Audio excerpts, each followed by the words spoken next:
Hola a tothom! Avui parlarem d'un concepte fascinant, la permacultura. I atenció, perquè no és només una tècnica de jardineria, va molt més enllà. És tota una ciència de disseny, pensada per resoldre problemes complexos, ja sigui en un jardí petit o a l'escala d'un paisatge sencer. I aquí comença tot, oi? Amb una pregunta que és alhora simple i, superprofunda. Amb tots els reptes que tenim al davant, podem de veritat, activament, dissenyar un futur que sigui més resilient i, sobretot, més sa? Doncs bé, la resposta a per què necessitem dissenyar un món millor la tenim just aquí. Siguem sincers, les nostres accions han provocat una degradació ambiental a una escala enorme.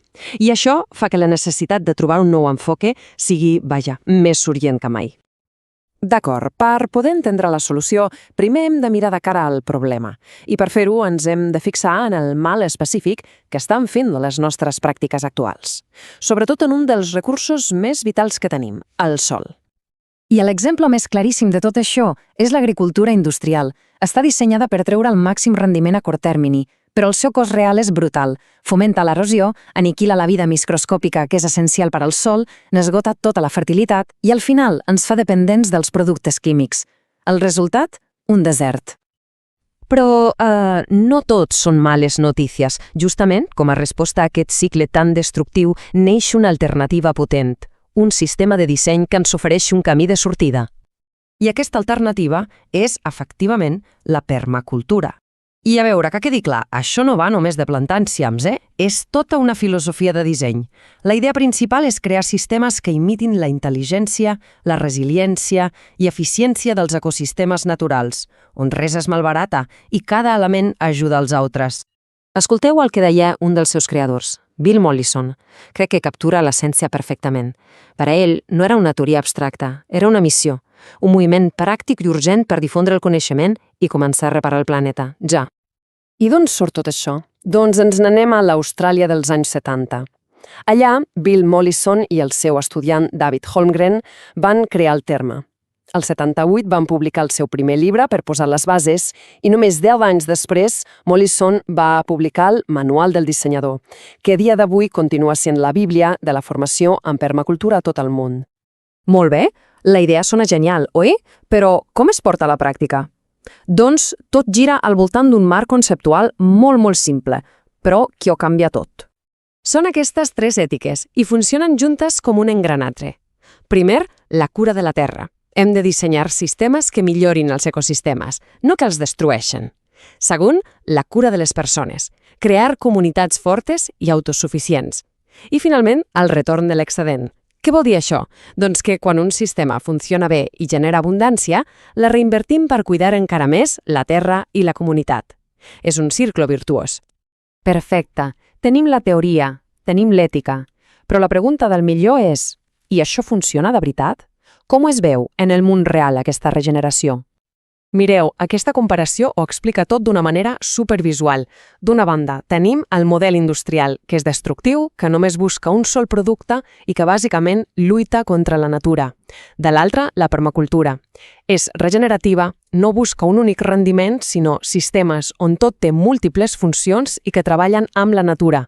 L'objectiu no és esgotar recursos, sinó construir-ne de nous. I el millor de tot és que això no és només per a horts petits. Aquests principis es poden escalar. I quan diem escalar, volem dir a nivells enormes per solucionar problemes ambientals massius i reparar ecosistemes que estaven a punt de col·lapsar.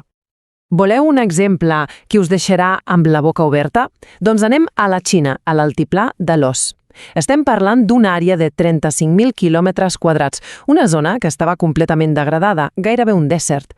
Doncs bé, aplicant aquests principis, no només van aturar l'erosió i van restaurar el cicle de l'aigua, sinó que van aconseguir que la terra tornés a ser productiva. És la prova que es poden fer coses a una escala gegant. I aquesta és la màgia de la permacultura, la seva versatilitat.